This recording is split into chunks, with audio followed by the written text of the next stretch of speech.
Good evening. Time for a late night training session, week 3. Thought I'd send this one out from the office, hitting about 9 PM, doing the evening shift, but it's nice and calm. So yeah, first and foremost, hope you're looking forward to the first big week. Whether you've branded it that way or not is entirely up to you as a region.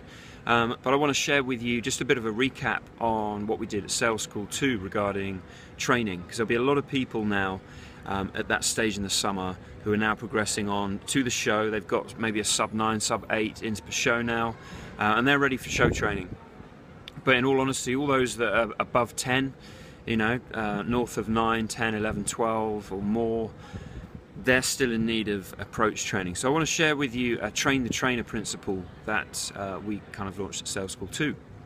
I guess the penny drop for us as an organisation was realising that we didn't necessarily share training with enough people. There are more fundraisers out there that are going to learn a lot more if they understand how to train people as well as how to do the job well. So this one's pretty simple.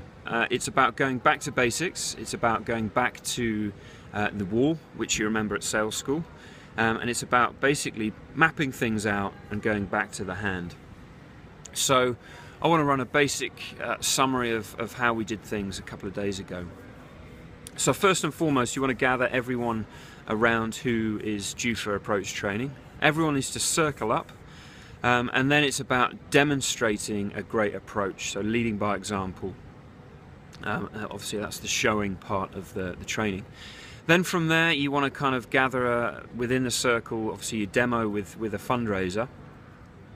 Then you want them to knock on your door, and this is where you as a trainer demonstrate how you'd run the wall. So just to recap, they knock on the door and you're there thinking about the 5 principles. So obviously what they say, whether they're smiling, their eye contact, their voice inflection, and then obviously the words as well. Sorry, body language, we had words before, it's been a long day. So they're the 5, and then obviously 6 is the names. So basically you let them do the approach. They're going to let themselves down chronically. Anyone with a 10 or more, it's going to be painstakingly obvious, crucially, what things are letting them down. So you're listening out for those 5. When they're presenting, when they're doing the approach, you want to keep it as lifelike as possible. And when you see them doing something wrong, you want to emphasize what they're doing wrong back to them. So be the mirror, that's the principle. If they're not smiling, then obviously you want to be providing the smile. If they're putting a bit of a miserable face, then look at them sternly. If their eyes are everywhere, then let your eyes wander absolutely everywhere. The voice inflection, you can't really mimic that, but sometimes when it goes up at the end of each sentence, it kind of sounds a bit more like a question. So quite often I'm just doing this when they finish a sentence, just to help them realize their voice inflections everywhere. Words, well, at the end of the day, there's no excuse now. If they don't know the words, then it's entirely their fault because they haven't gone to the basics. So there's your basic feedback principle.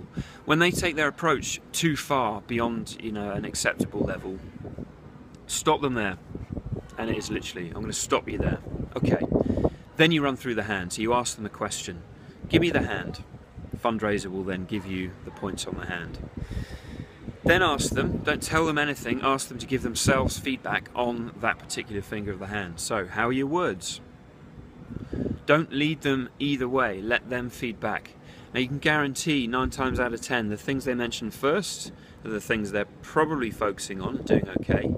This isn't always the case, but then the last couple of points are likely to be what they're forgetting to do correctly.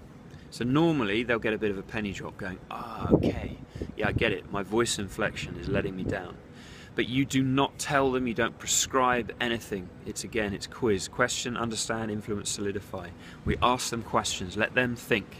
We should not be doing the thinking as trainers. We should be allowing them to work things out so they're getting better and they're inducing penny drops themselves. So, quite on the fence, just going through those separate things. Then they'll conclude what they need to work on. If they need a bit of a nudge, then perhaps nudge them that way and ask them a question. Do you think your voice inflection was working? Again, to recap, it should be assumptive if it's voice inflection. It should be natural. So if they sound like a robot, make a bit of a joke. Imagine they've got the cord at the back of their head and they're just throwing words out at you. and it doesn't sound human. Again, if you're being persistent when you're doing the role play, you don't need to wait all the way through to the end of an approach just for the sake of it. If it's unacceptably crap, then stop them there, because otherwise you're telling them, if you don't do that, you're telling them that it's okay. And if they go out thinking a rubbish approach is okay, then they're going to get 15 to 20 ins per show. They're going to be massively disappointed, and they're actually going to point the finger at you for not being real enough when it comes to training. So that's the last kind of thing you want to leave them on, is the couple of things, the one or two things they're actually doing well, that aren't letting them down.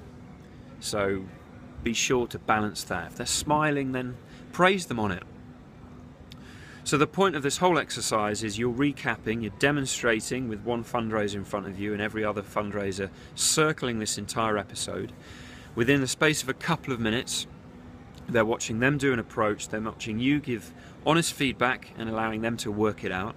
And that feedback session, when they go through the hand and you ask them how that was, that shouldn't take any more than a minute 20. So you want to keep the fast tempo, you want to learn a couple of things, back of the queue, away you go.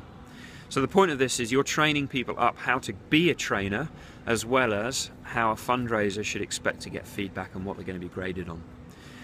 Run that session, train people how to be a trainer.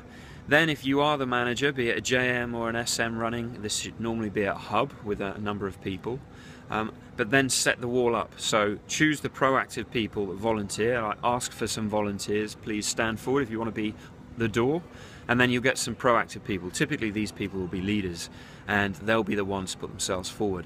Line the wall up, get the tempo going, and then crucially you inspect the training, you inspect what's happening at the door, and then if you need to reiterate the training, then you allow the door, the person standing there at the door, to step aside and watch you deliver what we just did there, and then that way you're demonstrating, you're leading by example.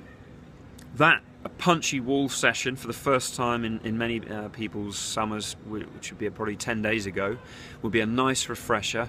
Leave people to focus on one, possibly two things. They write these things down in a tracking book after doing the door approach maybe 4 or 5 times in a session.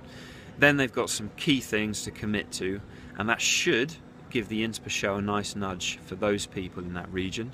Then it's about consistently doing that, and after a couple of sessions, a couple of days, they'll start to see consistency, and that should help your region, your team, step from a substandard ins per show to one that's acceptable, which then allows them to focus on the show in future training sessions. Okay, hopefully that makes sense. Look forward to hearing you implement it, and yeah, good luck. Thank you.